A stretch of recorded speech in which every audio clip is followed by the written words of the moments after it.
context of Swadeshi. He framed it in the context of quality drive. And he also, so that is where it all started. And it has led to this. He gave a hint to us on that day that big reforms are coming. So here it is, your first reactions on this GST rationalization. Well, I'd like to compliment Prime Minister Modi for taking this bold decision. I see this as the most transformative step the nation has seen possibly in the last 50, 60 years. This is a journey that Prime Minister Narendra Modi started right in 2014. Back then, he spoke about making in India. He was conscious that ultimately we will have to become self-reliant. Atmanirbhar banna padega. He promoted Digital India, he promoted Startup India.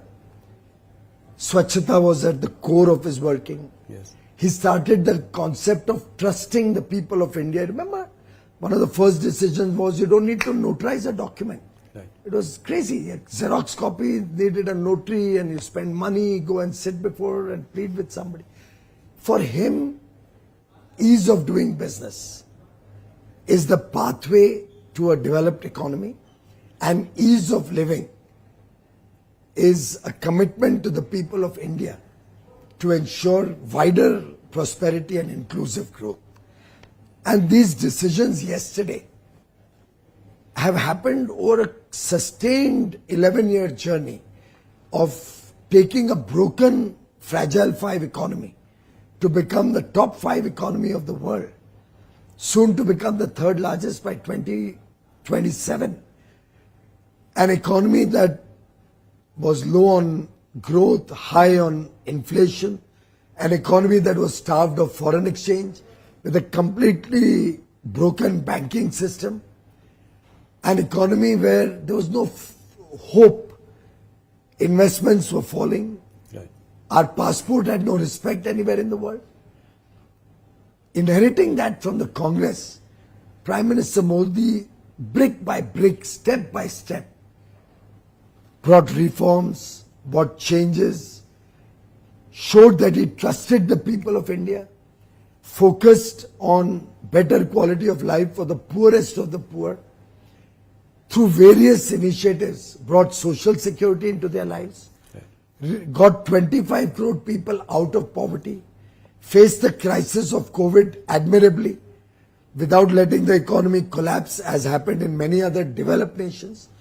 In fact, bouncing back so well that for 4 years now, we are the fastest growing large economy.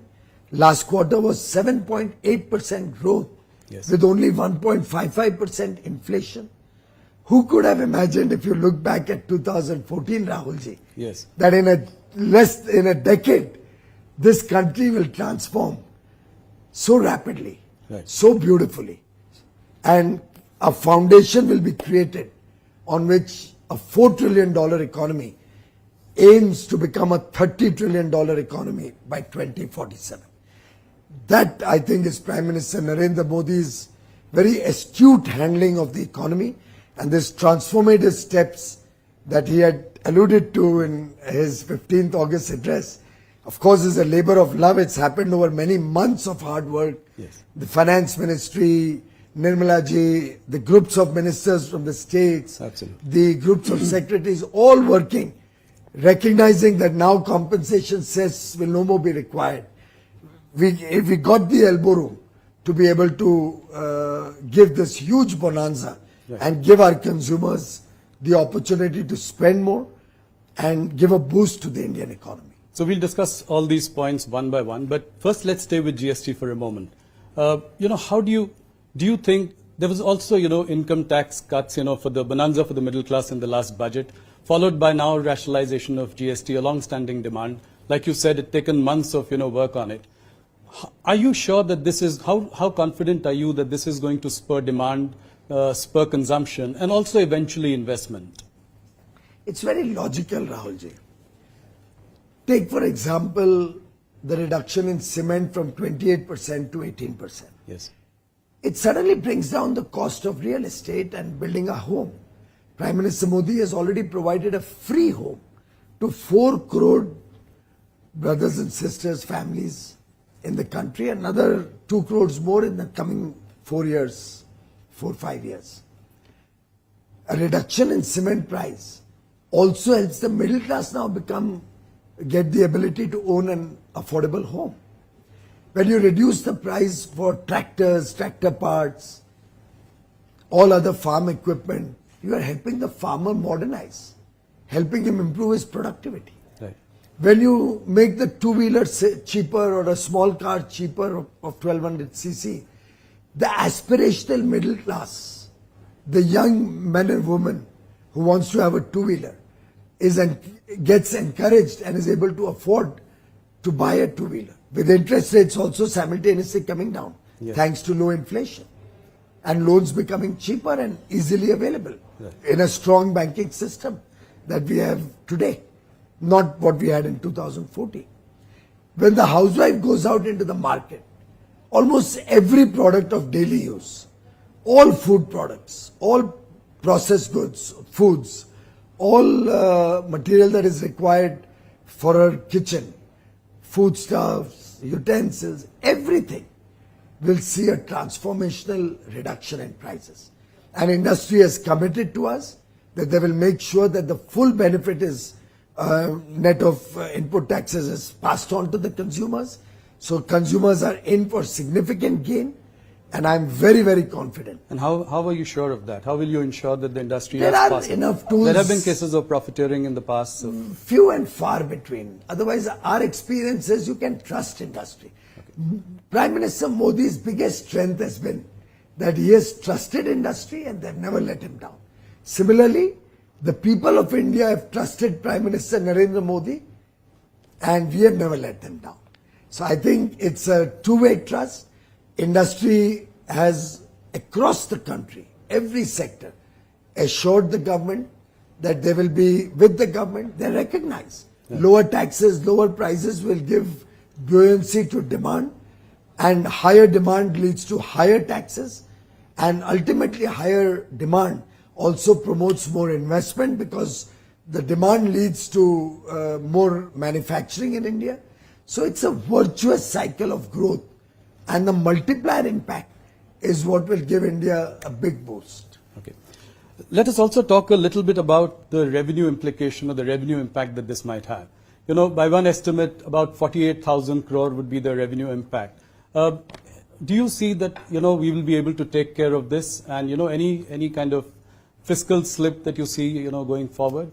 Rahulji, we are currently collecting nearly 2 lakh crores every month.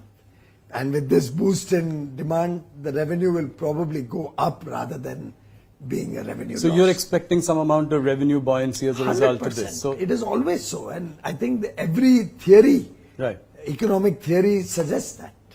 right. And for that matter, in 2 lakh crore a month, so 24 lakh crore, 22 lakh crore collected in a year, Yes. this is hardly a very consequential amount. Right. You know, if you look at the Q1 GDP numbers at 7.8, you know, it's a 5-quarter high. How do you react to these numbers, especially in the context of, you know, someone calling it a dead economy? Well, I think Mr. Rahul Gandhi has been a naysayer and a person who could never understand economics. We have seen that over the years. He sees ghosts where there are none. He cannot appreciate that the people of India are seeing significant improvement in their lives. He has not yet been able to reconcile that the people of India have voted him out 3 times in a row. It's a rocket that somehow seems to fail every time it tries to take off. Mr. Rahul Gandhi actually hurt the sentiments of 140 crore Indians who can see the improvement in their lives, who can see that Prime Minister Modi has reduced their income tax, who can see that Prime Minister Modi is providing 80 crore Indians, even after they've come out of poverty, with free food grains, who can see that the fertilizer prices haven't gone up in 11 years, because Prime Minister Modi has made sure that any burden of increase in tax prices, and there has been a huge increase in fertilizer price, is borne by the central government. Prime Minister Modi is a sensitive human being, very, very concerned and caring for the last man at the bottom of the pyramid. Right from day one, he worried about their social security. Right from day one, he committed his government to the poor, to the marginalized sections, to the unbanked sections of society. After all, what was Jan Dhan account? He made the bank doors open for every citizen of this country. Right. What was Ayushman Bharat? And finally, even everybody above 70 getting free healthcare. So today, 65 crore, 62 to 65 crore brothers and sisters, and everybody above the age of 70 included, is eligible for free healthcare. With the reduction of premium GST on premium on life and health policies from 18% to 0. Yes. It's a massive reduction. Yeah. The middle class will get an ability to buy more insurance and secure their future, their health, and an unfortunate incident in their lives or anybody in their family's lives. So I think it's a very concerted effort over the years in a very smart fashion, while making sure the sanctity of the fundamentals of the economy remains strong, while making sure we don't slip back, Right. but only power on for a brighter and brighter future for every Indian in India. I think Prime Minister Modi has clearly shown that good economics can also be equal to good politics. The old adage of the Congress, which itself used to always be looking at very, very low ambition ideas, which was full of scams and scandals, the Colgate, the telecom scam, the Commonwealth Games scam, the Antrix Devas, the list goes on and on. Prime Minister Modi in 11 years has run an honest government, and honest government will always have money to spare to give benefit worth over 2 lakh crores in one shot through the reduction of GST. So will it give some comfort to the markets as well? They have been slightly soft over the last few quarters. Do you think it will also give market men a reason to celebrate because bold reforms are on the way, that this government is not hesitant to take risks? I think very clearly the market recognizes that we are in safe hands. They recognize that a decisive, strong leader like Prime Minister Modi will always keep national interests ahead of everything else. And therefore, if you see, while they've been a little soft, but they've been range bound. Yes. Between 24,500 and 25,500, the Nifty has moved. Right.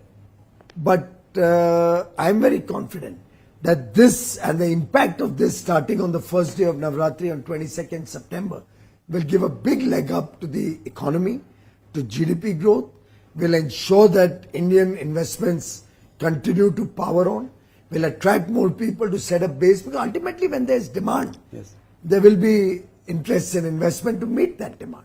And a growing demand means growing jobs, Right. growing number of people required in the supply chain. More investments will lead to jobs in the manufacturing side. Services is already growing in a double-digit level. You saw the numbers, the services PMI is at an all-time high almost. Right. So I think all in all, India is poised for a very bright future. I assure you our exports also this year will be higher than last year. Let's come to that. So I think, let me rewind a little bit and, come to what you've been dealing with, and you've been at the center of all of it. Till about July 6th or 7th, things seem to be going fine with in our negotiations with the US. Then in a matter of weeks, we had a tariff of 25%, then another 25% on top of that. What went wrong in these few weeks? Well, I think the US-India relationship is one of the most consequential relationships on the globe today. We are two very large democracies. We believe in the rule of law.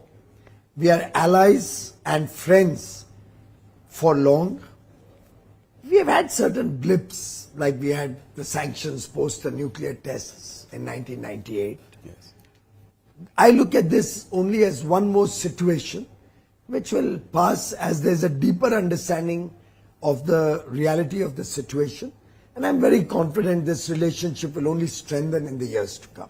And how soon do you expect things to resolve? It could happen soon enough. It may take some time. Irrespective, we will continue to be friends. We will continue to be engaged with the United States. And I'm sure we will continue to have greater economic relationships, defense relationships, greater interest in a safe, fair and secure Indo-Pacific. In some sense, it's a very multi-dimensional relationship where we contribute to each other's economies in different dimensions and will continue to do so. It's comforting to hear these words from you. And we also picked up that you said somewhere that things could happen as soon as November. Is that a correct? Well, if you recall when Prime Minister Modi and Honorable President Donald Trump met in February, they had tasked the two teams to conclude the first tranche of a bilateral trade agreement by fall of 25, which is about November 2025. And I'm sure we will continue to be engaged to try and find solutions to reach that outcome. If at all it's give and take a few days, a few weeks, a few months, in a nation's history, such small periods will not define long-term objectives and goals. I think what surprised and even shocked some people was the erratic and incendiary language that was used by some of the officials of the Trump administration, calling it Modi's war or, a laundromat of Kremlin. I mean, how do you react to this? I mean, are conciliatory noises coming from the other side now? I think there could be either some misunderstandings or some personal opinions that may be reflected in that. I do not think that deters the US and India from continuing to maintain our strategic alliance and partnership. Our friendship is far stronger than a few comments that may be made by a few people. China in the beginning had retaliated with retaliatory tariffs. Would India do anything like that? Well, India is a patient country and I believe we should give it every effort to come to a better, deeper understanding within the framework of international trading laws. And therefore, I think we have always believed in dialogue, in diplomacy, and an effort to strengthen rather than weaken relationships. So President Trump has recently said that, India has offered to cut tariffs to zero and time is running out. What do you say to that? Do you agree with, Well, I never negotiate such agreements and free trade deals with the media. We negotiate behind closed doors. And once the negotiations are complete, we'll certainly come back to you. Okay. So what are the red lines? Which are the no-go areas for you? Things that we will not compromise on. I think any issue that can hurt national interests, that can hurt the interests of our farmers, our fishermen, our MSME industry, issues which are sensitive with religious sensitivity, those would be broadly the issues where India would need a more understanding when we finalize the framework of our agreement, and we will never compromise on the interests of our farmers, our fishermen, our MSMEs, or our religious sensitivities. Okay, thank you. A US court has recently ruled that President Trump has no authority to impose tariffs, including on India. How would that impact our talks going forward? Those are internal processes, legal processes in the US, and will be sorted out by the US government. We have no role to play in that. But ours is an effort to reach a far more sustaining and long-term, fair, equitable and mutually beneficial agreement and partnership, and we continue to be focused on that. Okay.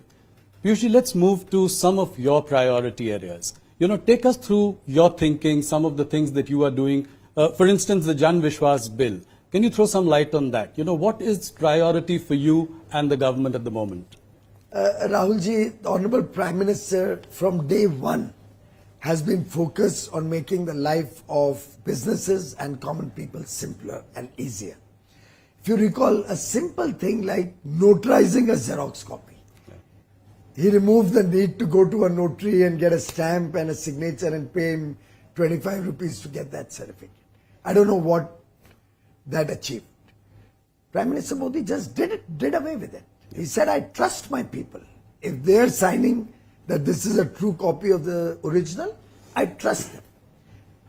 If you recall, there have been so many scandals and people have been in jail for scandals around government jobs. Yes. In Prime Minister Modi's regime, no such scandals because he simplified and made the whole process totally transparent. For example, now the class 3 employees don't have to go through an interview. It's on merit based on their written exam and their academic performance that they can get a job. The whole nation today has the confidence that when they, or those who desire to have a government job or a job in the railways or a PSU, will not be discriminated against. Nobody has to use influence or any rent seeking to get a job. This honesty in government has helped us earn the trust of the people, and Prime Minister Modi has always trusted industry, business, entrepreneurs, the youth, the people of India, the citizens of India. And therefore, throughout his tenure, he has tried to decriminalize laws. For small misdemeanors, you don't need to go to jail. You know, there used to be a law at one point of time that if an employee of the Delhi Municipal Corporation, a sewage cleaning employee or an employee was involved in Swachhata in the Delhi Municipal Corporation was absent for 1 month, he could go to jail for that. Right. Now, those kind of obsolete laws needed to be addressed, and he's removed over 1,500 obsolete laws. We have identified many more which we plan to remove. He has decriminalized several sections and provisions of the law through Jan Vishwas Bill 1, which is working admirably. Yeah. Now we've come out with Jan Vishwas Bill 2, and Jan Vishwas is a two-way Vishwas. The government trusts the people of India because the people of India trust the Prime Minister Narendra Modi and his government. And it is that trust which encourages us. The second Jan Vishwas Bill already has 355 provisions being decriminalized. And he has directed us to look for many more. And you'll be happy to know my department has already identified 500 more, which can be decriminalized. Similarly, we are looking at reducing compliance burden, making process and procedures simpler, reducing the paperwork, bringing things online. The idea is that businesses focus on their business. Industry focuses on industry. Traders focus on giving good service to their consumers. Make it easier to do business. Similarly, make the life of the common citizen easier, happier, more self-satisfying, more contained. And I think ease of living is at the core also of the GST reforms. Absolutely. I think compliances and, it is at the core of this. One more thing about, what is your message to the exporters? The real pain in the short term is being felt by them. Will you make it somewhat possible for them to sell in India? Will it be a possibility? And what steps are you taking to do that? Well, fortunately, the timing of the GST reduction at such massive levels couldn't have been better. This will give a big impetus to domestic demand, which will help some of the exporters who may lose a part of their business. Will you make it easier for them to do so because they can't? We are even trying to make connects. So, for example, when I recognized that garment industry could face some stress, I called up the Tatas who run the whole Zudio and the West Side. And I'm going to be talking to all other high street malls or retail large-scale outlets to see if they can help these garment exporters by buying their produce and making it available at affordable prices. So high quality at affordable prices, now at reduced GST rates, will make it a great story to run. So you will remove the restrictions on them to sort of... Absolutely. We are trying to make it easier that they can supply in the domestic market. It's a part of one of the reforms we are working on. Similarly, I'm in dialogue with 50 countries. Our missions are working in 50 countries, which we have identified through data analytics and artificial intelligence on the data of import and export of all other nations, to identify where our products, which will need a market, can be offered, and in lieu of that, what we can buy from those countries who may also be stressed similarly. Yes. So for example, the UAE minister and I, over our meetings on Friday, Saturday last week, identified people, identified areas. He already connected us with his people there who can help our textile sector get an entry into the Gulf and into all of Africa. He sent me connects with the seafood industry there. I'm mounting a delegation to visit UAE to connect with those people. 18, 19, we have the high-level task force on investments dialogue in UAE, where I'll be taking a large business delegation, identified sectors where we can support our exporters to get new markets. We'll be looking at fast-tracking our free trade agreements with other regions. We are doing a second tranche with Australia. We'll soon announce closure of Oman. New Zealand will also close by the end of the year. My Commerce Secretary was in Brussels last 2 days. Their teams are down on Monday for the next round of negotiations. The Trade Commissioner of European Union, Maros Sherkovich, will be in India on the 11th and will be spending 3 days together to speed up and conclude the European Union FTA. So I have the 4-nation FTA, EFTA, Switzerland, Iceland, Norway and Liechtenstein, which comes into effect as near as 1st of October. I see. As soon as Navratri gets over, or on the last day of Navratri, we'll have the EFTA agreement come into force. UK has been executed. Oman will be announced. Chile, Peru, Eurasia terms of reference are finalized.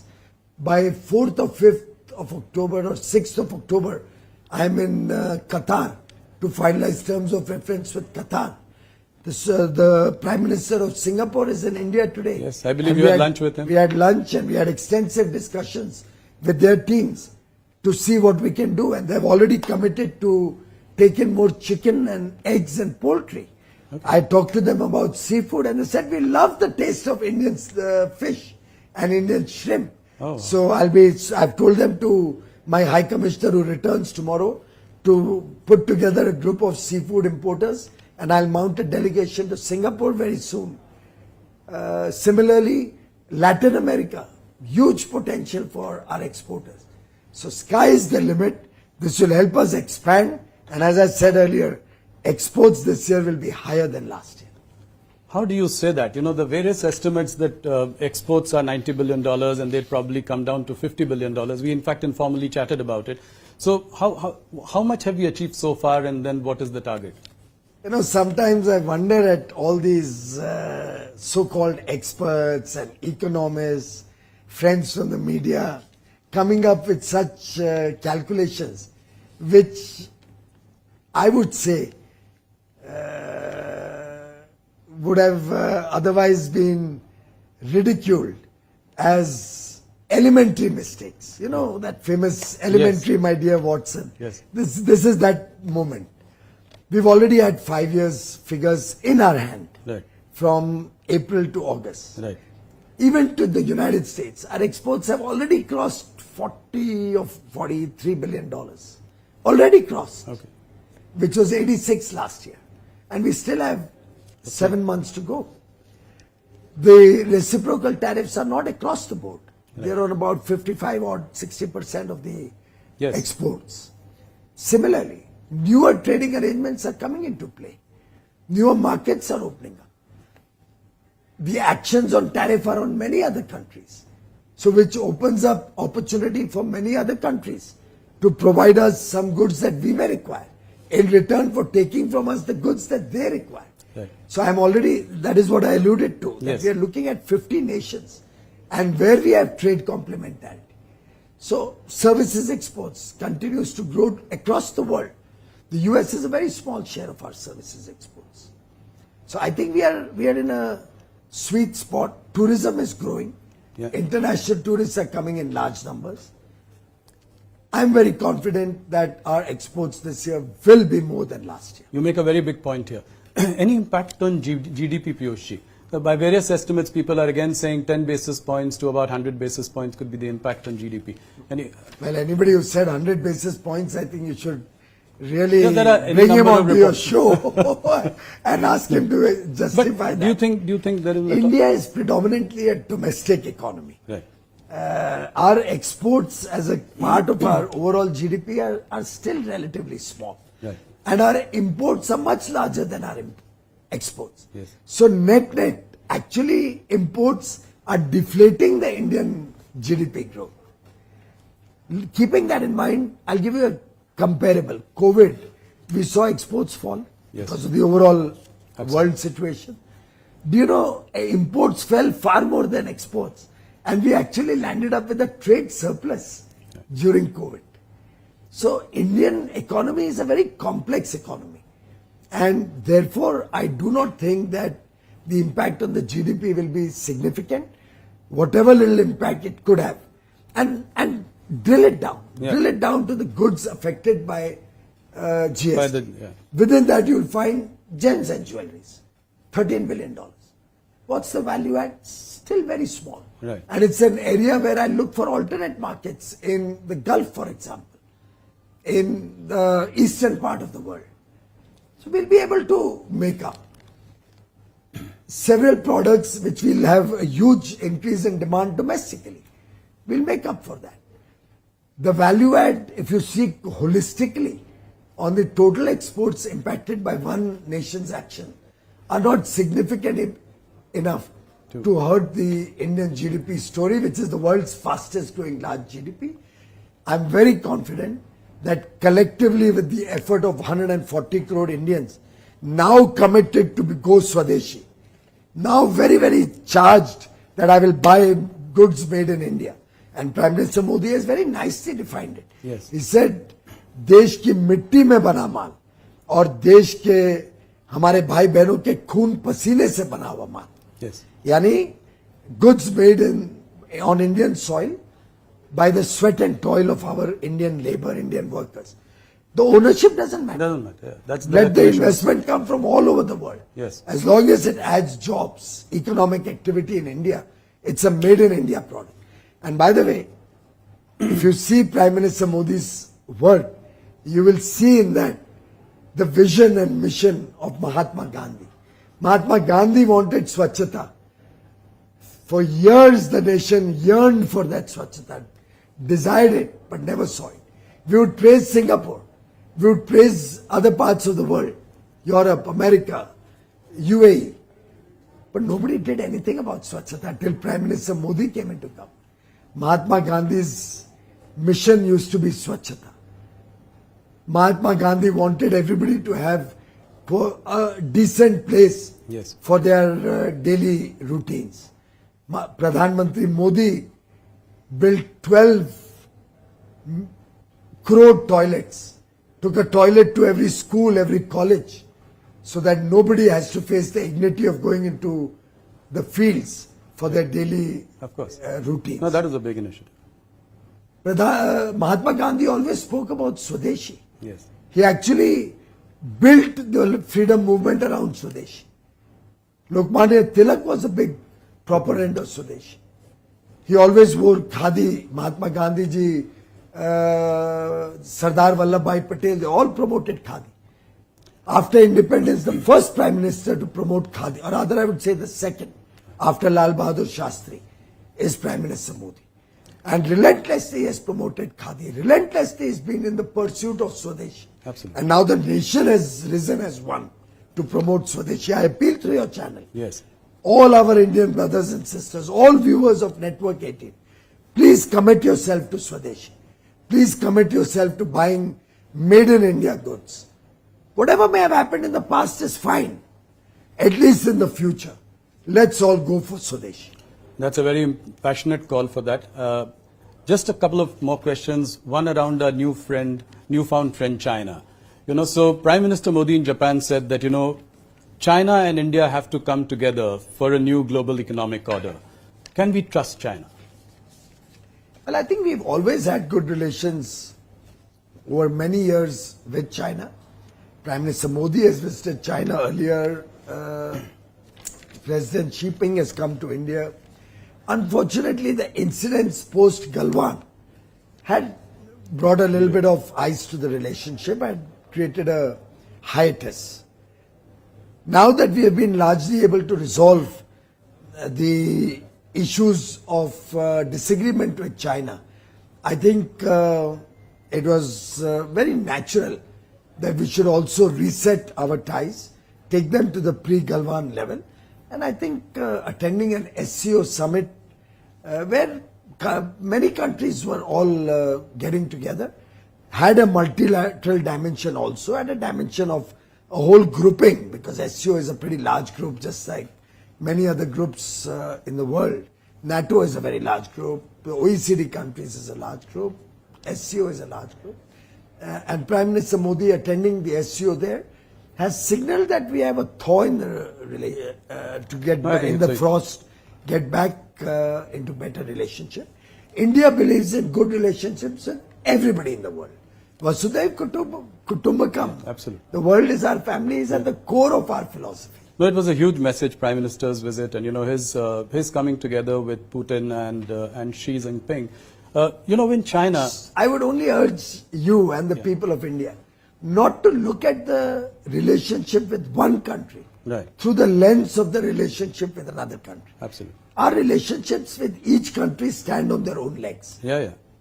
No, I was coming to the point, we have a huge trade deficit with China. So how do we ensure greater access to Indian goods and services in China? Prime Minister Modi has raised this issue in his dialogue with his counterpart in China. Okay. And we will be looking to work together to see how we can expand opportunities for Indian businesses in China, and how we can work to collaborate and work together to see that the Make in India program and Swadeshi manufacturing gets a boost in the years to come. So, by the same token, Press Note 3 puts, fetters on Chinese investments in India. So, with relations improving, do you see any changes in Press Note 3? Well, I would allow time to take the decision. I would not like to preempt what will happen in the future. But I can assure you that Prime Minister Narendra Modi is looking at everything that can help ease of doing business and ease of living. He's looking at it very holistically for comprehensive, fast-paced next generation reforms, and the massive GST concessions, the massive GST reduction, the transformational story around yesterday's GST decisions is only the beginning of much more to come. Couple of more questions, small questions. In light of this, trade diversification going forward is really important for India. So you've recently, done a big deal with UK. What is, how are you seeing, what is it in the works with EU? Can we hope? Very rapid progress. Yeah. Very rapid progress. My Commerce Secretary has returned yesterday. He reported that discussions made good progress and a lot of work has happened. Their team is here in the same office, next door rooms. You'll have 8 rooms full of bilateral meetings going on for settling many chapters, many legal aspects and issues of discussion over the whole of next week. The Trade Commissioner Maros Sherkovich is landing in India on 11th. We have 3 days of very, very intense discussions ahead of us. So we hope and we are very confident of having a very good, fair, equitable and balanced, sustaining long-term relationship with the EU. And soon. Quite soon. My last question. Does it worry you that, rupee is at an all-time low against the dollar? Scott Bessent also referred to it recently. How would you react to that? Well, we are monitoring the situation and we are very confident that things will get back to normal in the near future. Okay. Thank you, Piyush ji. Thank you for your time. Thank you for a discussion on a range of issues. And on a day, when we have just had this major GST rationalization, like you said, one of the most monumental reforms of the Modi government. Thank you so much. And one of the most monumental and transformational reforms since independence. Point taken. Thank you so much. Thank you. Namaskar.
Piyush ji, thank you so much for giving Network 18 this exclusive interview.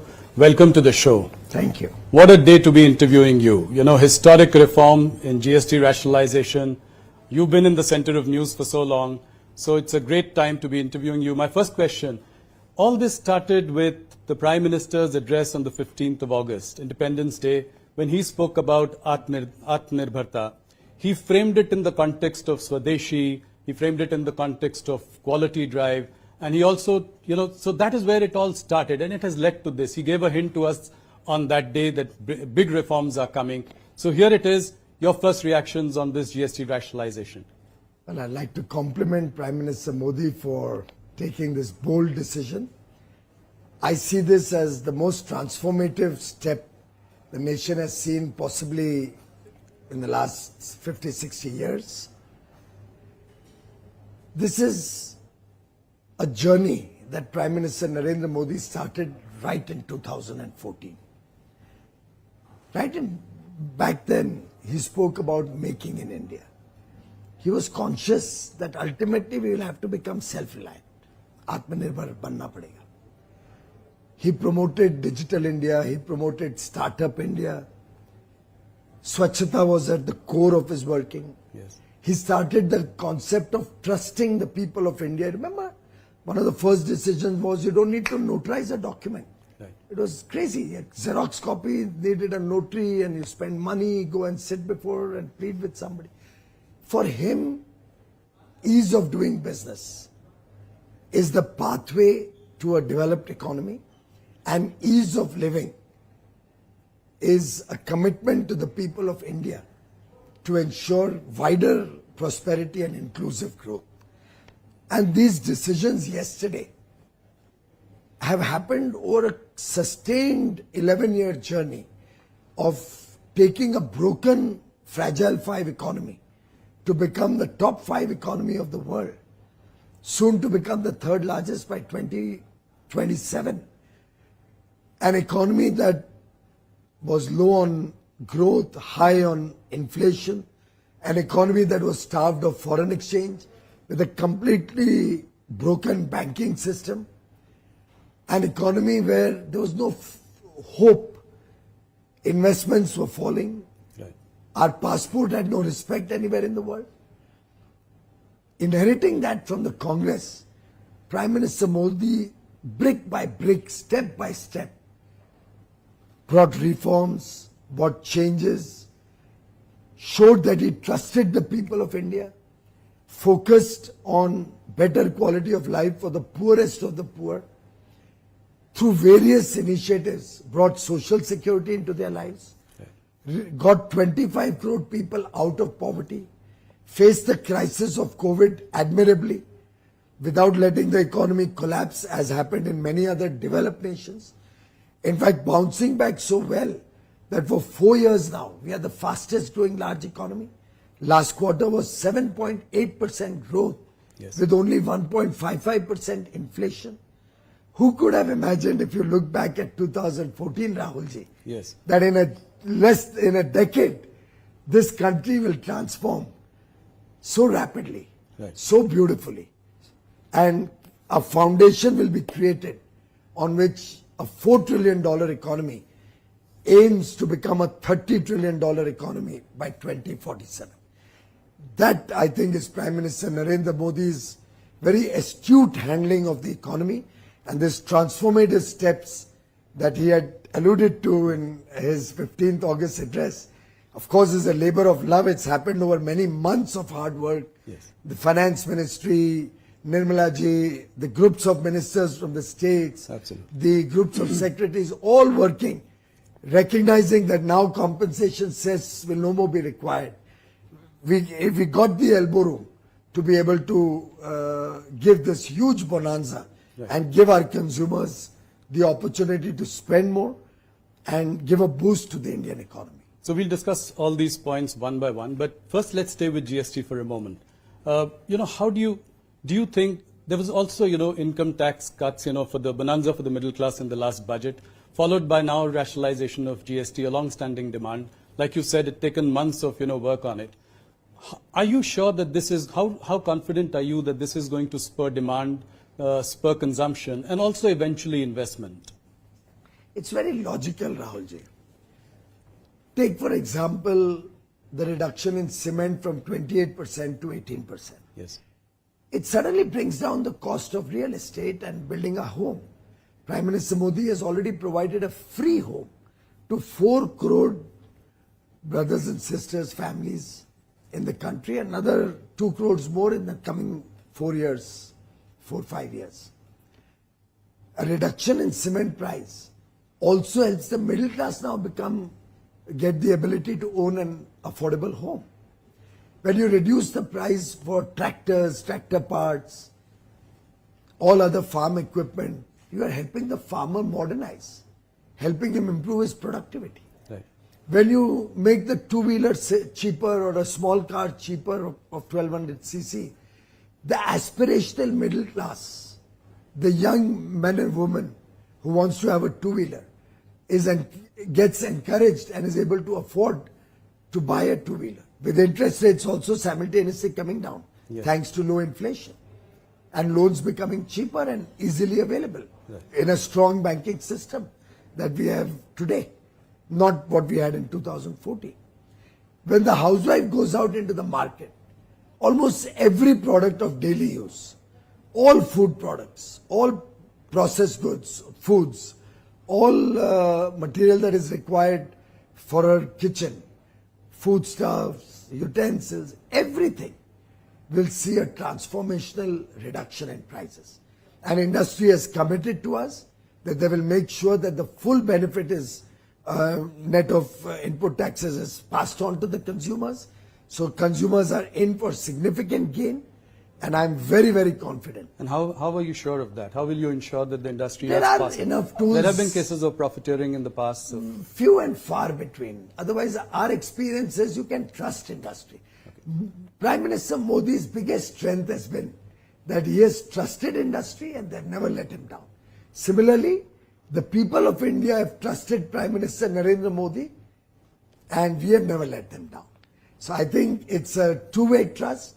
Industry has, across the country, every sector, assured the government that they will be with the government. They recognize lower taxes, lower prices will give buoyancy to demand, and higher demand leads to higher taxes, and ultimately higher demand also promotes more investment because the demand leads to more manufacturing in India. So it's a virtuous cycle of growth, and the multiplier impact is